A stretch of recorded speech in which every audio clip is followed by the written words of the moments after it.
Good evening. A warm welcome to Indian Lawyers Association event on data protection and right to privacy. This event is hosted by ILA Madurai chapter. Myself, Madhura, I represent ILA on the national level. Before we begin, allow me to introduce ILA very briefly to all of us. So Indian Lawyers Association is a national organization working to create a platform to give a common voice to the legal professionals of the country. We at the national level host different kinds of webinars, trainings, seminars, events basically to add to the knowledge base and education of the and continue the legal education of lawyers. We especially operate by way of having chapters across India. We currently have about 75 chapters all over the country, and these chapters essentially add a local flavor to the functioning of ILA. So some of our chapters hold initiatives like blood donation camps or COVID vaccinations, which has recently started. So they do events which are not only related to or beneficial to the legal professionals, but also host events generally useful for the community. Before we begin, let me introduce the speakers for the day in a very brief manner. We have Dr. Vidyotma Jha, who has experience of working as advocate of different Delhi courts, tribunals, commissions, High Court, and the Supreme Court in Delhi. She has a good skill of drafting and arguing in courts and presently works in the Supreme Court of India and also handles matters in High Court, Supreme Court, and National Green Tribunal Principal Bench, Delhi. We have with us Mr. Vikas Singh, who is practicing advocate since 2008 in the Supreme Court and High Court of Delhi, dealing mainly in civil and criminal cases, and also deals in environmental cases before National Green Tribunal.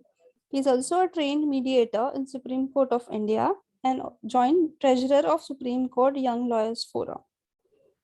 We have Ameya Vikrama Tanvi, whom we call Ameya, is an advocate based out of Delhi, practicing in Supreme Court of India. Occasionally, she also appears in High Court of Delhi and Rajasthan, as also other tribunals. She consults with organizations which are companies, NGOs, small businesses, as well as individuals on legal disputes and also advises on policy issues.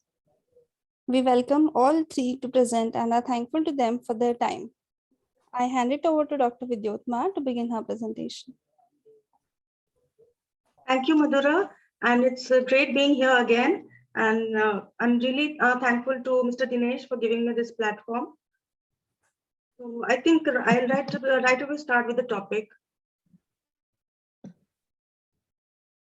Shall I start now? Yes, please. Do you wish to share any presentation? No, not right now. Okay. So my topic is actually the Indian jurisprudence on right to privacy. Because privacy has been a much talked issue, but it is not dealt clearly in our constitution anywhere. And so first of all, before going in the details about the what is the data, I would like to tell about the privacy. Actually, privacy is the ability of an individual or group to seclude themselves or their informations and thereby express themselves selectively. The concept of universal individual privacy is a modern concept which is primarily associated with Western culture and particularly British and North American. So it remained unknown till recent times. And now, since technology has taken the center stage, with the rise of technology, debate regarding privacy has shifted from bodily sense to a digital sense.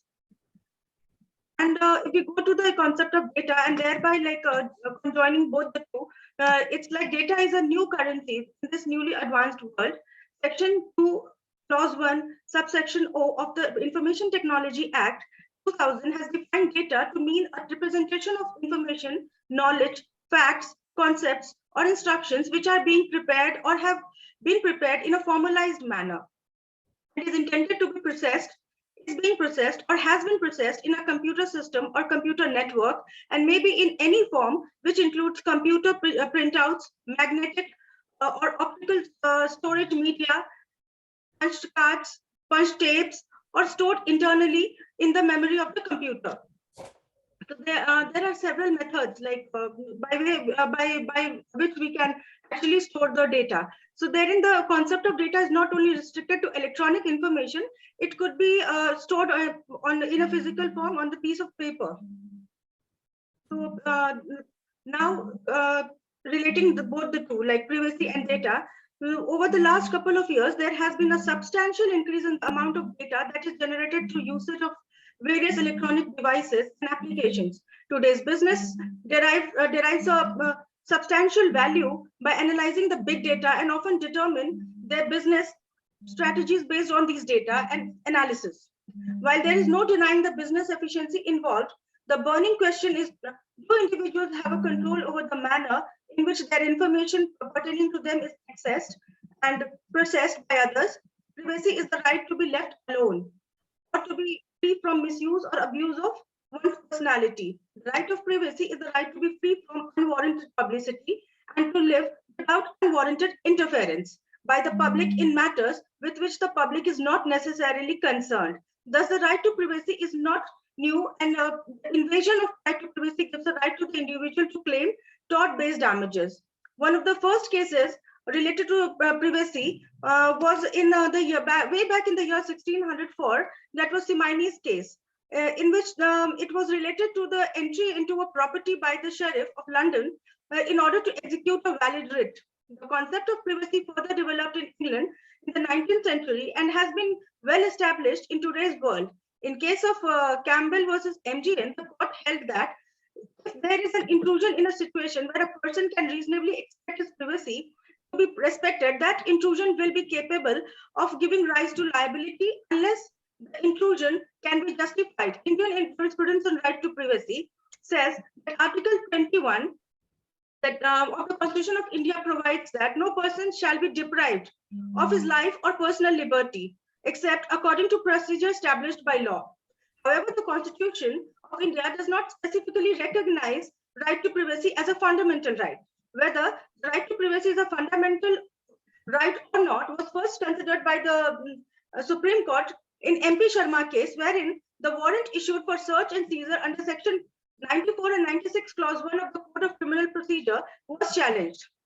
The Honorable Supreme Court had held that the power of search and seizure was not in contravention of any constitutional provision.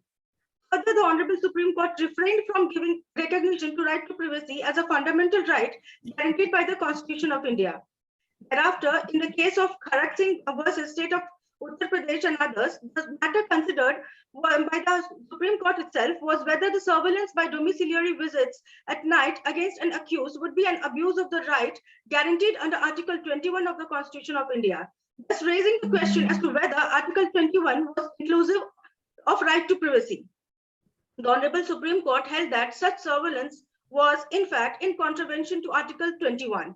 The majority judges further went on to hold Article 21 does not expressly provide for a right to privacy provision, and thus the right to privacy could not be construed as a fundamental right.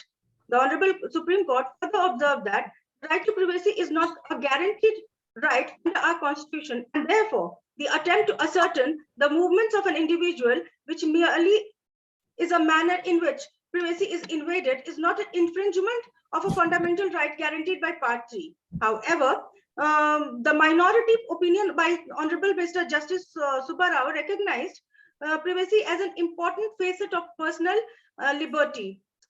Then in yet another case, that is a A.K. Gopalan case, it is described to mean liberty relating to or concerning the person, body, or the body of the individual. And personal liberty in this sense is the antithesis of physical restraint or coercion. Then a similar proposition has been upheld by the Supreme Court in the case of R. Rajgopal, wherein it was stated that the right to privacy is implicit in the right to life and personal liberty guaranteed to the citizens under Article 21 of the Constitution. Subsequently, in another case, People's Union for Civil Liberties versus Union of India, the Honorable Supreme Court clearly held that we have therefore no hesitation in holding that right to privacy is a part of right to life and personal liberty enshrined under Article 21 of the Constitution. Once the facts in a given case constitute a right to privacy, Article 21 is attracted. The said right cannot be curtailed except according to procedure established by law. Recently, this issue was once again raised before the Honorable Supreme Court in the case of K. Puttaswamy versus Union of India, in which the Aadhaar card scheme was challenged on the ground that collecting and compiling the demographic and biometric data of the residents of the country to be used for various purposes in breach of the fundamental right to privacy embodied in Article 21 of the Constitution of India. The Honorable Supreme Court, by its unanimous decision pronounced in August 2017, said that citizens have a fundamental right to privacy guaranteed primarily under Article 21 of the Indian Constitution. The court specified that this right includes the right to informational privacy. In the wake of this judgment, and in order to give it meaning in the form of comprehensive legislation, a 10-member committee under the chairmanship of former Supreme Court Justice B.N. Sri Krishna was empaneled. The Sri Krishna committee published a report examining the current patchwork of relevant laws in India, studying the statutory approach to privacy and data protection in other jurisdictions, and laying out detailed rationale for an improved legal framework. The report was accompanied by the draft Personal Data Protection Bill 2018. In December 2019, the Personal Data Protection Bill was tabled in the Parliament. This bill finds basis in the Mr. Krishna report, and the draft Personal Data Protection Bill is modeled mainly on the GDPR, that is Gross Data Protection Regulation. The Personal Data Protection Bill is rooted heavily in the notion of free, specific, and informed consent of the individual. It envisages the formation of a data protection authority for its enforcement, places heavy fiduciary duties on data controllers and processors, and if enacted, will apply to a wide range of actors and stakeholders across various sectors. In many cases, we have come across that how the right to privacy and data is connected somewhere or the other. So in May 2021, both houses of parliament granted a fourth successive extension to the Joint Parliamentary Committee to submit its report on the bill. So we understand that we are in an information age. With the growth and development of technology, more information is now easily available. The information explosion has manifold advantages as well as disadvantages.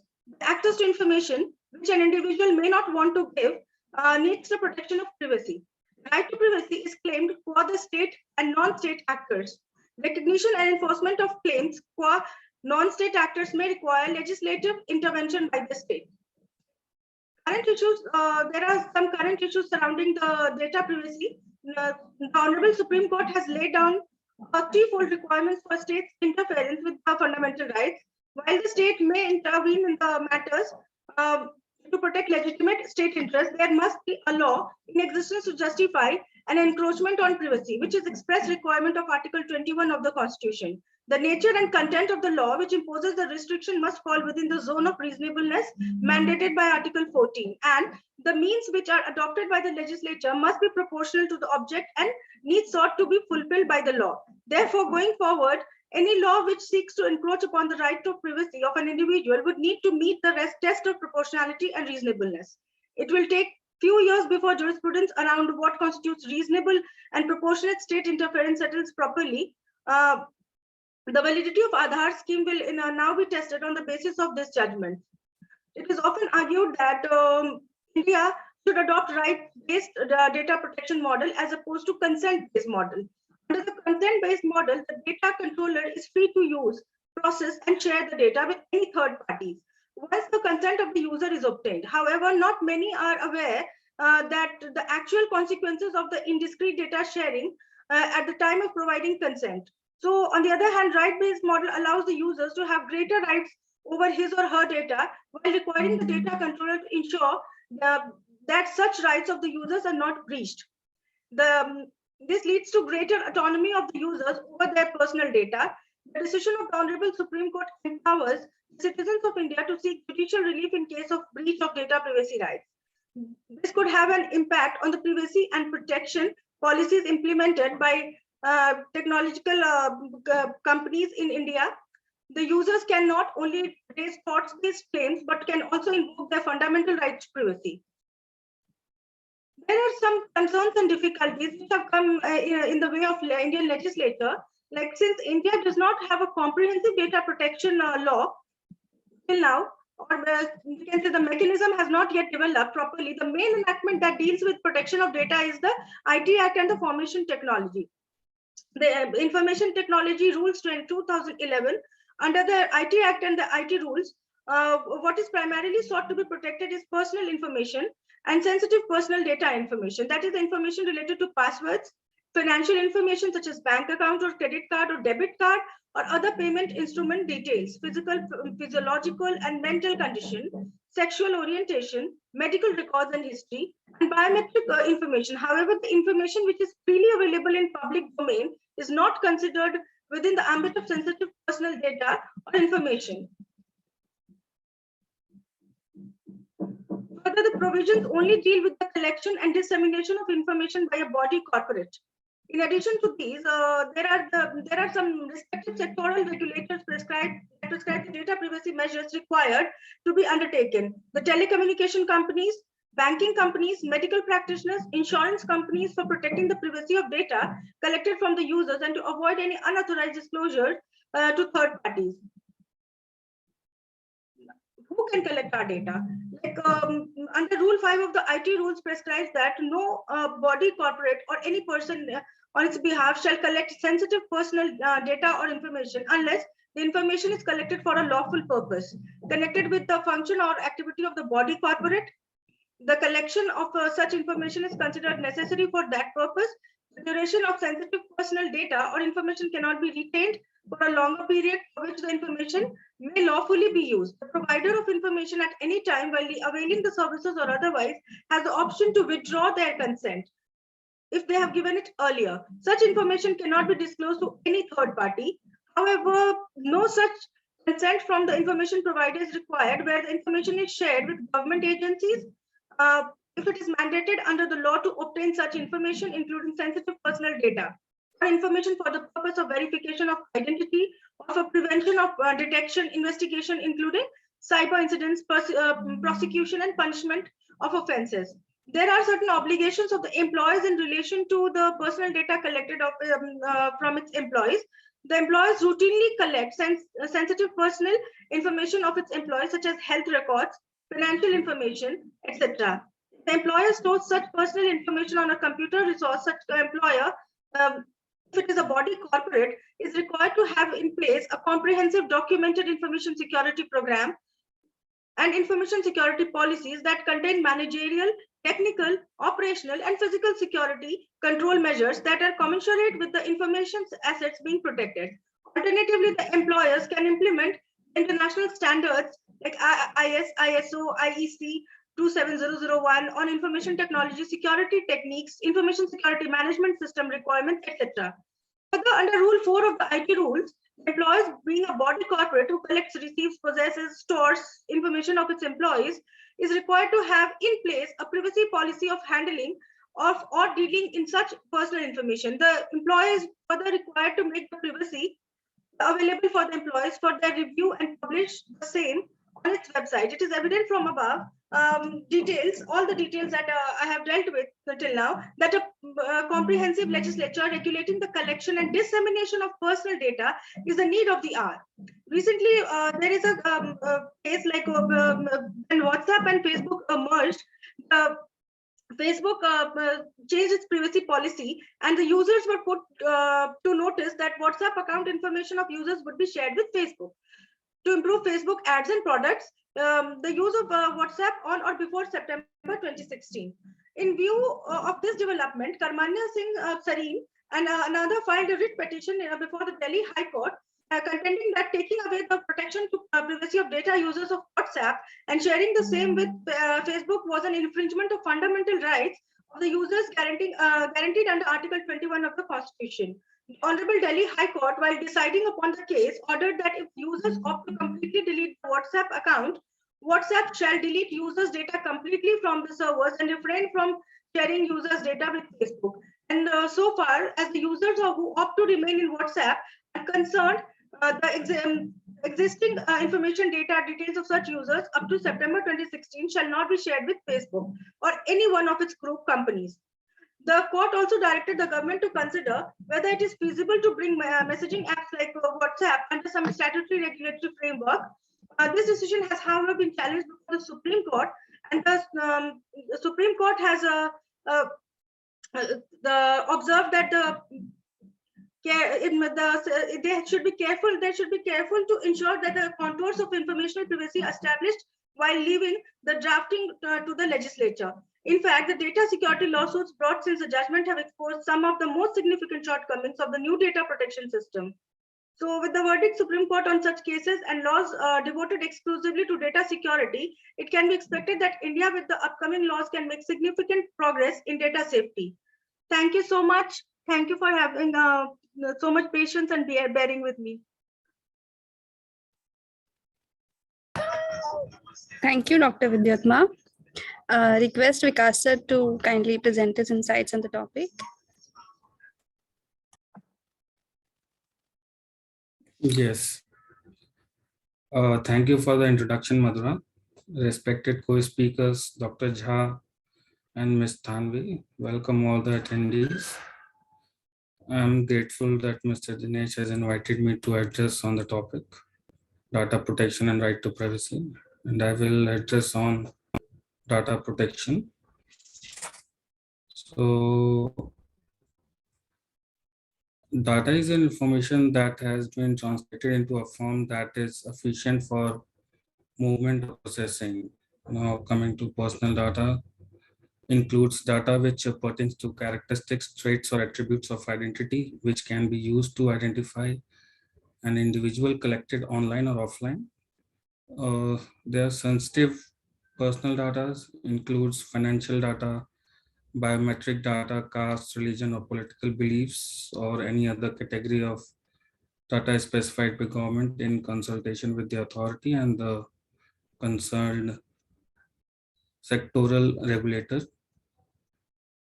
Where data requires protection where there's a theft of data. So coming to data theft is an act of illicit, unimproved replicating, taking or removal of confidential, valuable or personal information from an association without its assent and information. It is the act of taking virtual data with an aim to compromise someone's privacy or to procure confidential data. Uh, Data theft is currently a new era of crime in India as well as everywhere throughout the world. With the sharp accent being used of web and technology, a new series of cybercrime has been come up. This has made a new breed of criminals who plan to exploit helplessness of computer program and use it for their own benefit or just to cause harm. So with the advancement of computerized data and advanced trade, where our everyday lives are connected to the internet, e-messages, e-shopping, networking sites, where organizations are built in a virtual space and everything is digitized, data theft stays a huge danger to individuals. The number of Indian users' accounts impacted by data breaches in 2021 has more than quadrupled from 2020. India had the third highest number of users compromised after US and Iran. Information was stolen from around 86,000 users in India. So there are some incidents of data theft in year 2021 in India. First is Air India data breach. There was a cyber attack on system of airline data service provider SITA, which resulted in leaking of personal data of air passengers collected between August 2011 to February 2021. Passenger data of Singapore Airlines, Lufthansa, Malaysia Airlines, and Cathay Pacific were also leaked. Secondly, details of 190,000 applicants of Common Admission Test CAT leaked to dark web. Data leaked were of examinee of year 2019 and 2020 who were about to selected in IIMs, Indian Institute of Management. Their data were put up for sale on cybercrime forum, which contains their name, date of birth, email IDs, mobile numbers, address information, 10th and 12th grade results, graduation results, and their CAT percentile scores. These were all revealed in the leaked database. Thirdly, Indian trading platform Upstocks has openly acknowledged breach of Know Your Customer KYC data The said trading platform has immediately alerted its customer to reset their passwords and take other precautions as it received emails that their contact data and KYC may have been compromised as held in a third-party data warehouse. Upstocks has also apologized their customers for the inconvenience and has reported the incident to the relevant authorities. Fourth is database containing information of 5 lakh candidates of police exam goes up for sale on a sharing database forum of police exam conducted on 22nd of December 2019.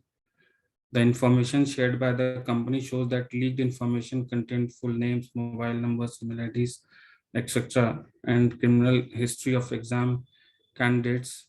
This is said to be the second instance of army or police workforce where data being leaked online. Earlier, hackers isolated the information of army personnel in Jammu and Kashmir and posted that database on public website. Last is COVID-19 test results of more than 1,500 patients leaked online by government websites, but the leaked data has not been put up for sale in dark web forums, but is publicly accessible. The leaked information contains full name, date of birth, testing dates, centers in which tests were held of the patients.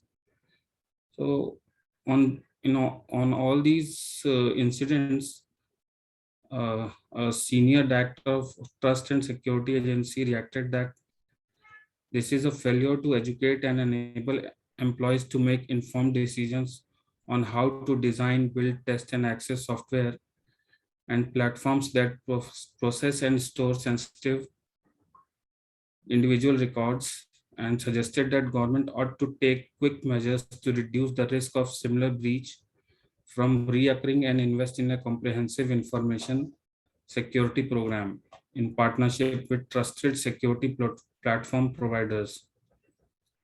These criminals who plan regarding stealing, hacking, deleting, removing database and programs just to exploit the helplessness of computer programs and use it for their very own benefit or just to cause harm. In India, time to time, enactments came into force for data protection. So there are two phases of data protection laws. One is data protection laws pre-privacy judgment, and second is post-privacy judgment.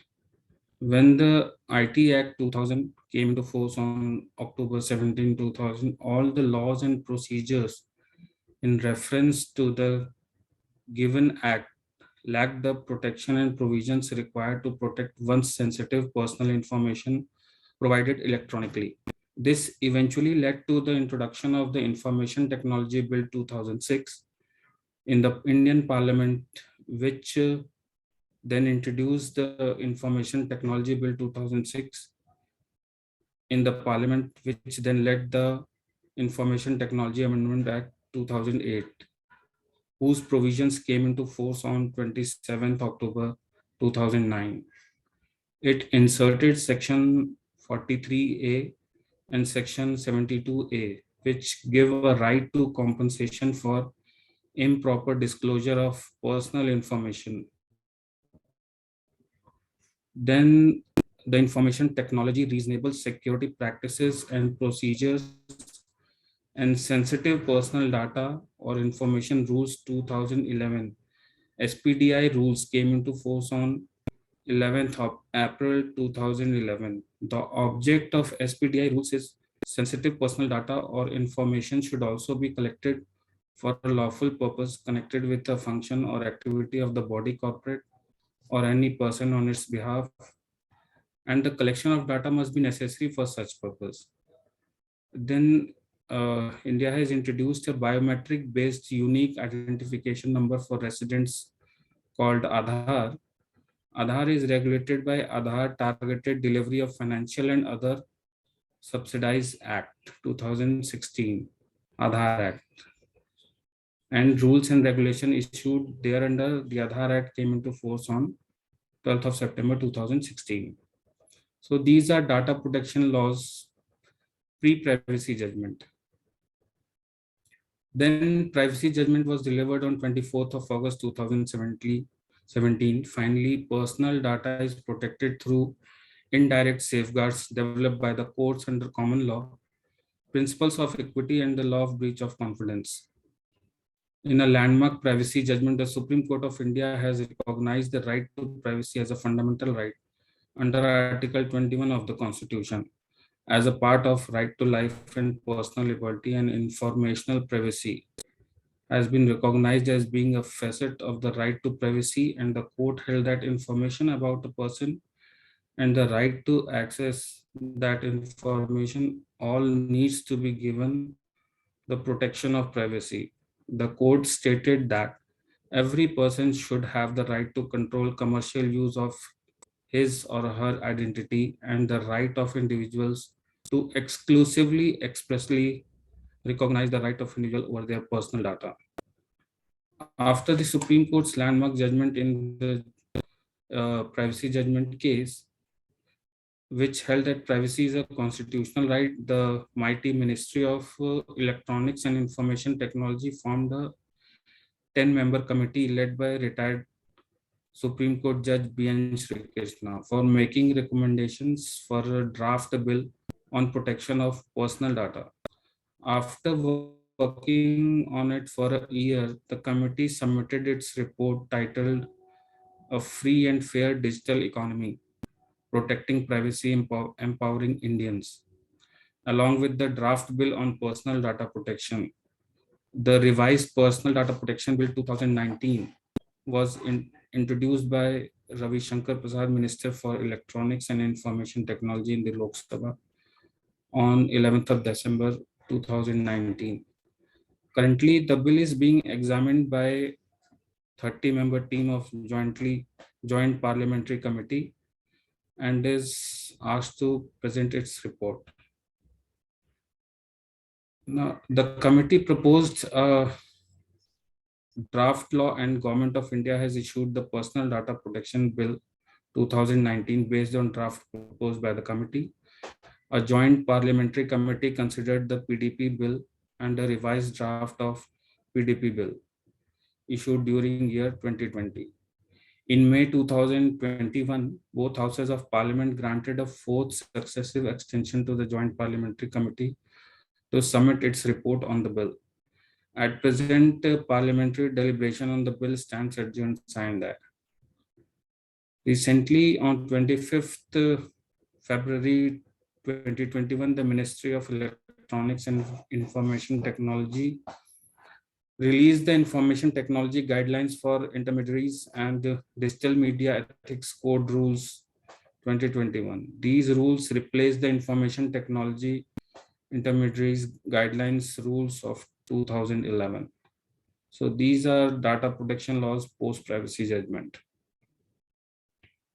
Now coming to provisions of laws relating to data protection in India.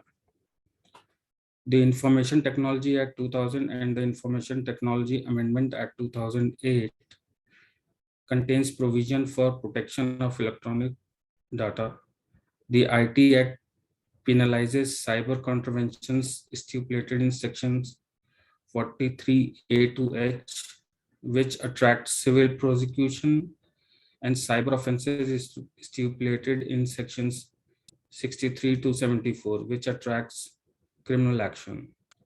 The IT Act was originally passed to provide legal recognition for e-commerce and sanctions for computer misuse. However, it had no express provision regarding data security. Breaches of data security could result in prosecution of individuals who hacked into the system. Under Section 43 and 66 of the IT Act, but the Act did not provide other remedies such as taking action against the organization holding the data.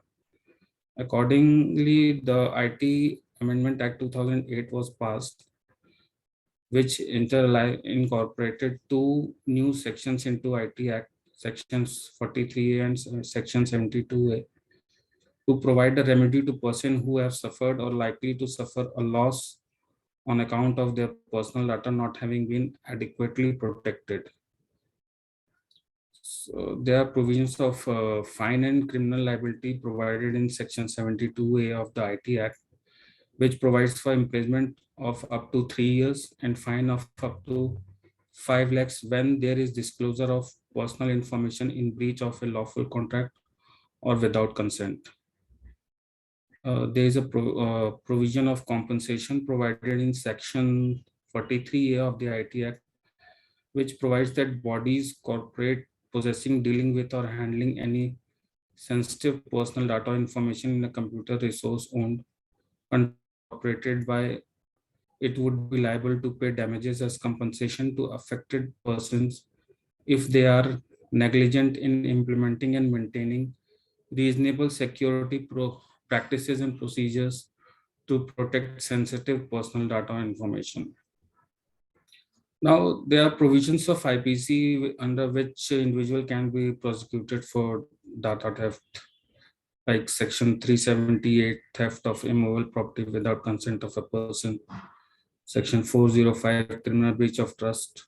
Person dishonestly misappropriates the property, committed criminal breach of trust.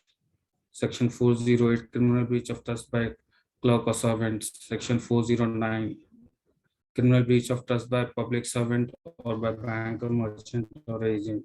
Section 420, cheating and dishonestly inducing delivery of property. Person who cheats, deceive, or destroy valuable security is liable under this section.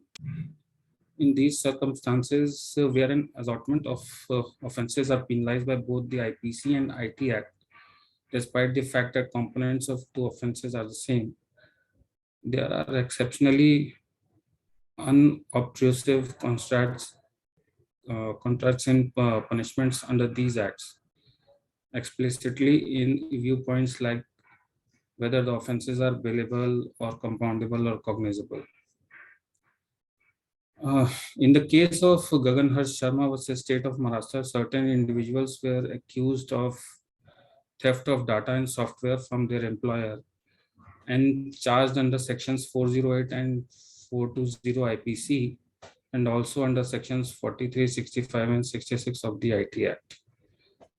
Offences under sections 408 and 420 of the IPC are non-bailable and cannot be compounded without the permission of the court.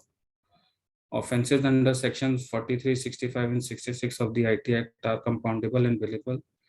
Therefore, the petitioners pleaded that the charges against them under the IPC be dropped and therefore the charges against them under the IT Act be investigated and pursued. It had been further argued that if Supreme Court's ruling in Sharad Babu Digumarti were to be followed, the petitioners could only be charged under the IT Act and not under the IPC for offences rising of the action. The Bombay High Court upheld the contentions of petitioner and ruled that charges against them under the IPC be dropped. But in recent case of 2021, accused person approached the High Court of Punjab and Haryana seeking anticipatory bail, who were charged under section 406, 408, 379, 381, 120B, 34 of the IPC and sections 43, 66, 66B and of the IT Act 2000, where complainant private limited company is leader in the field of education technology and test preparation, including classroom and online coaching, as well as developed its own software for imparting education. The accused employee of the company stolen the software of said company and resigned and from their company started providing software of similar look. The High Court rejected the anticipatory bill and then matter came before Honorable Supreme Court, who remarked that in a case of hacking and data theft, in addition to penal provisions of IT Act, offenses under the IPC would also be attracted and that the IT Act would not exclude the applicability of the IPC. So now coming on Personal Data Protection Bill 2019. The Personal Data Protection Bill 2019 was introduced in Lok Sabha. The bill seeks to provide for protection of personal data of individuals and establishes a data protection authority for the same. So the applicability of bill governs the processing of personal data by government companies incorporated in India foreign companies dealing with personal data of individuals in India. The bill categorizes certain personal data as sensitive personal data, which includes financial data, biometric data, caste, religious or political beliefs, or any other category of data specified by the government in consultation with the authority and the concerned sectoral regulator. Obligations of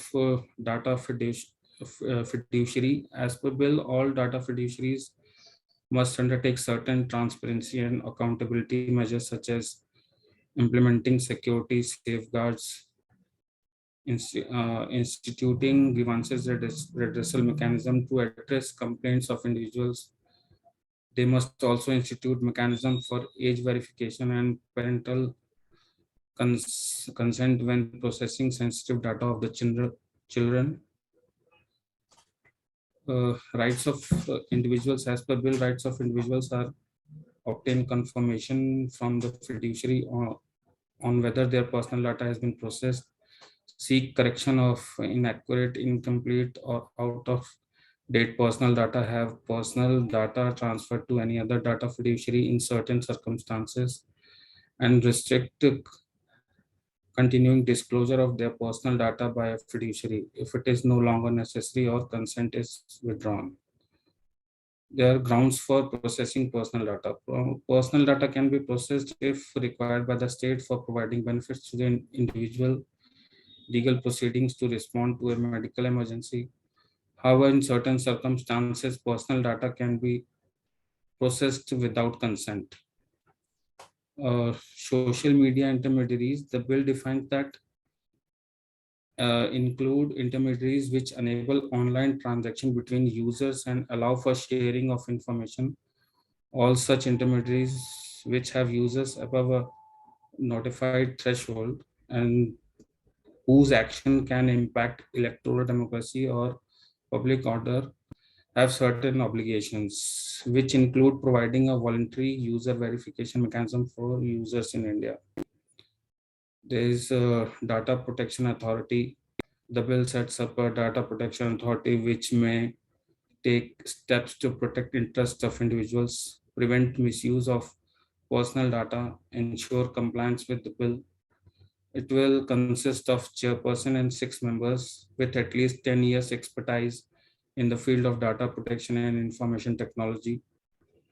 Orders of authority can be appealed to an appellate tribunal. Appeals from the tribunal will go to the Supreme Court. Transfer of data outside India. Sensitive personal data may be transferred outside India for processing if explicitly consented to by the individual and subject to certain additional conditions. There are some exemptions. The central government can exempt any of its agencies from the provisions of Act in the interest of security of state, public order, sovereignty, and integrity of India, and friendly relations with foreign states, and for preventing incitements to commission of any cognizable offense, that is arrest without warrant relating to the above matters. Processing of personal data is also exempted from provisions of the bill for certain other purposes such as prevention, investigation, or prosecution of any offense, or personal, domestic, or journalistic purposes. However, such processing must be for a specific, clear, and lawful purpose with certain security safeguards. A bill also contains offences and penalties. Offences under the bill include processing personal data in violation of the bill, punishable with a fine of rupees 15 crore or 4% of the annual turnover of the fiduciary, whichever is higher. Failure to conduct a data audit punishable with a fine of rupees 5 crores or 2% of the annual turnover of the fiduciary, whichever is higher. Re-identification and processing of de-identified personal data without consent is punishable with imprisonment of up to 3 years or fine which may extend to 2 lakhs or both. Now, sharing of non-personal data with government. The central government may direct data fiduciary to provide it with any non-personal data and anonymized personal data where it is not possible to identify data principal for better targeting of services. Uh, Amendments to other laws. The bill amends the Information Technology Act 2000 to delete the provisions related to compensation payable by companies for failure to protect personal data, that is Section 43A of the IT Act. In the present COVID-19 situation, people are compelled to maintain social distancing and necessitating them to stay home and work from home. This situation has triggered a huge dependence on digital platform. Under the circumstances, India urgently needs to fast track the clearance of the new personal data protection bill. When and how the bills get enacted and the way in which it is enforced is yet to seen, and same shall determine the fate of data of millions of Indians. There are some safety measures to protect personal data. For data protection technology and practices to protect data, when it comes to protecting your data, there are many storage and management options you can choose from. Solutions can help you restrict access, monitor activity, and respond to threats. So data can be protected by data discovery. This involves discovering which data sets exist in the organization, which of them are business critical, and which contains sensitive data that might be subject to compliance regulations.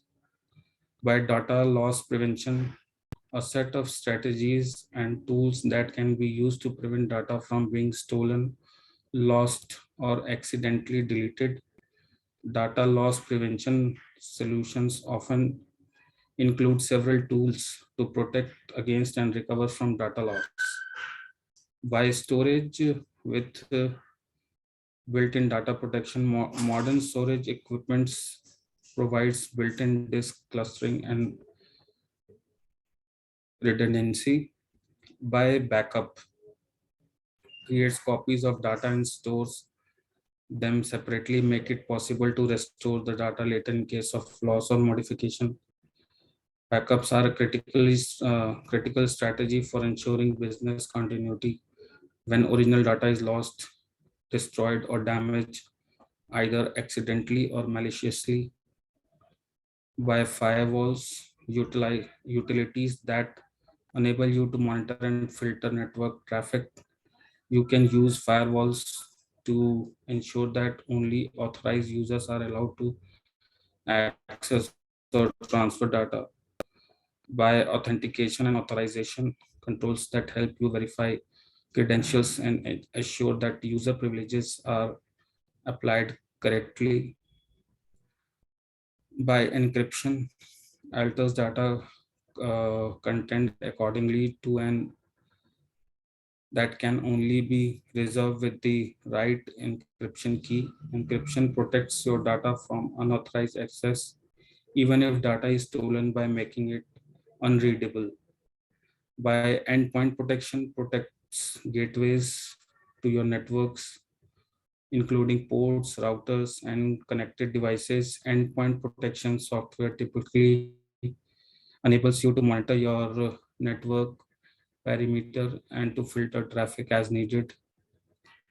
By disaster recovery, a set of practices and technologies that determine how an organization deals with disasters such as cyber attack, natural disasters, or large scale equipment failure. The disaster recovery process typically involves setting up remote disaster recovery site with copies of protected systems and switching operation to those systems in case of disaster. With this, I conclude. Uh, Thank you. Thank you so much, sir. Ameya, may I request you to kindly present? Yes, thank you, Madhura. So by and large, my colleagues have already covered the scope of the laws that exist in on our statute books regarding data and privacy. But there's just to give a brief introduction all over again, maybe to take us towards conclusion of this discussion. neither data nor privacy, neither of these issues are new. Data has been around since forever. We've used it in different ways than we are using it today, of course. An issue of privacy specifically, as Dr. Jha said, that as back as 1953, I think, if I'm not wrong, is when Supreme Court first dealt with the issue of right of privacy. And then in 64, Justice Subbarao was more than clear and more than certain in his wording of his dissenting judgment, where he said that right to privacy exists. Now, today, the law, there are provisions in the law which exist, which can ensure data privacy, which can ensure protection of personal as well as non-personal data. But where there are certain specific points which are darker gray than lighter gray, and that's where we possibly should be focusing going on. And the first thing that I would say that lawmakers and us lawyers as well will have to look at is, how do we choose to define data?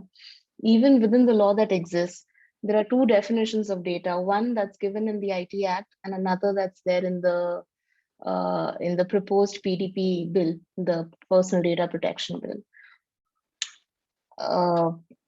One is broader, one is not so broad, but it's something that requires examination. And the Joint Parliamentary Committee certainly said that a broader definition is the most suitable. In fact, it goes ahead and says that the bill itself should not be named Personal Data Protection Bill, only it should be just called a Data Protection Bill, because we're trying to make a law that's comprehensive. Another thing is that this proposed bill is proposing to classify data into genetic data, biometric data, financial data, informational data. So this is something that it's not entirely new to us, but it's something that requires a lot of discussion, a lot of introspection, a lot of looking into the future as to how what we say today is going to impact our future dealings, so to say.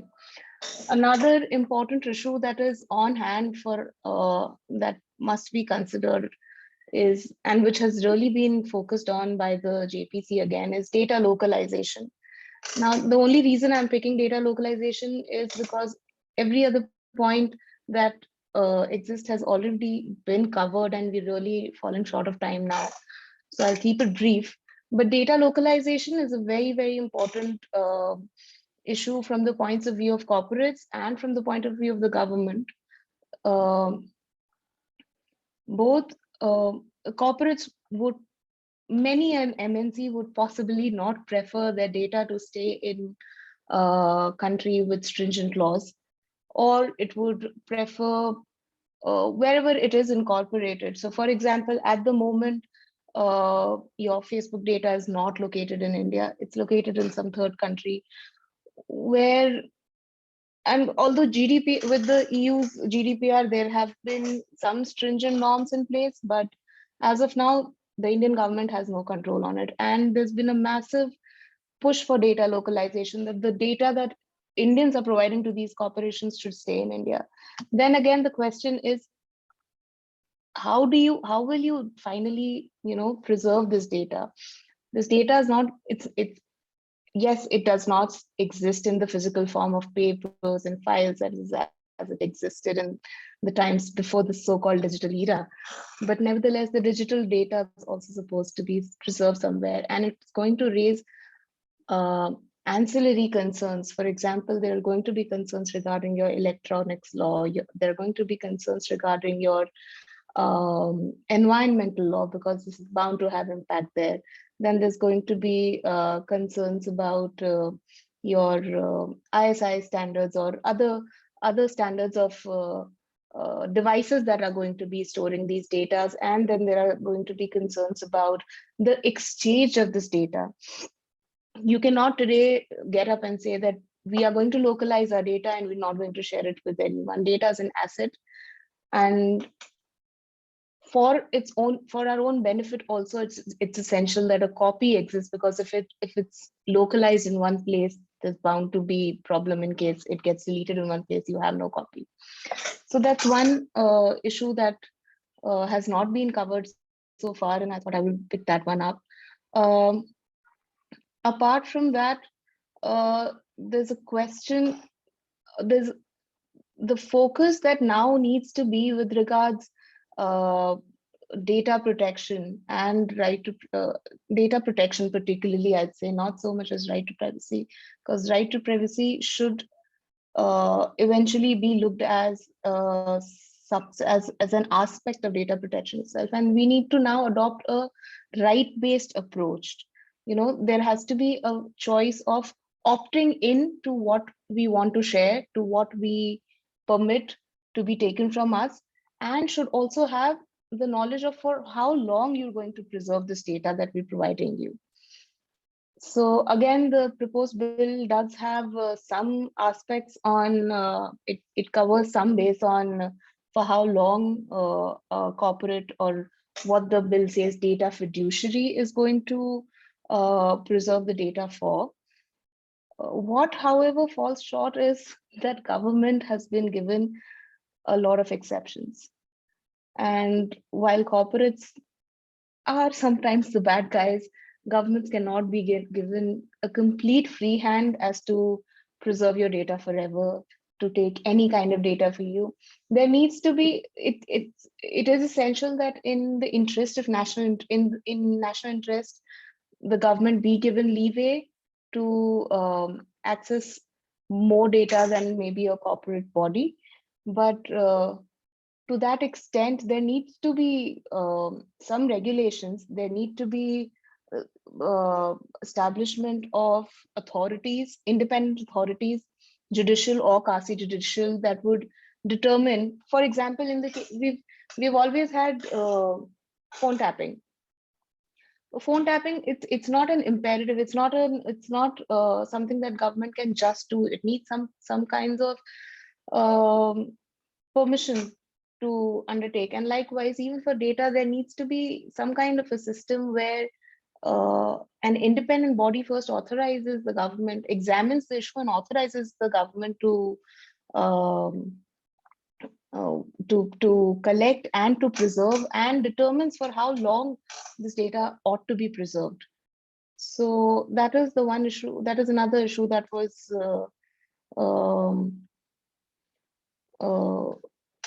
not covered so far. Now, third issue, and possibly the final, given the paucity of time now, I would say, is that there will also be a requirement going forward of bringing about some kind of amendments in the international treaties that the government is entering into, because so far data is being exchanged across borders and there is no real regulation of how it is happening.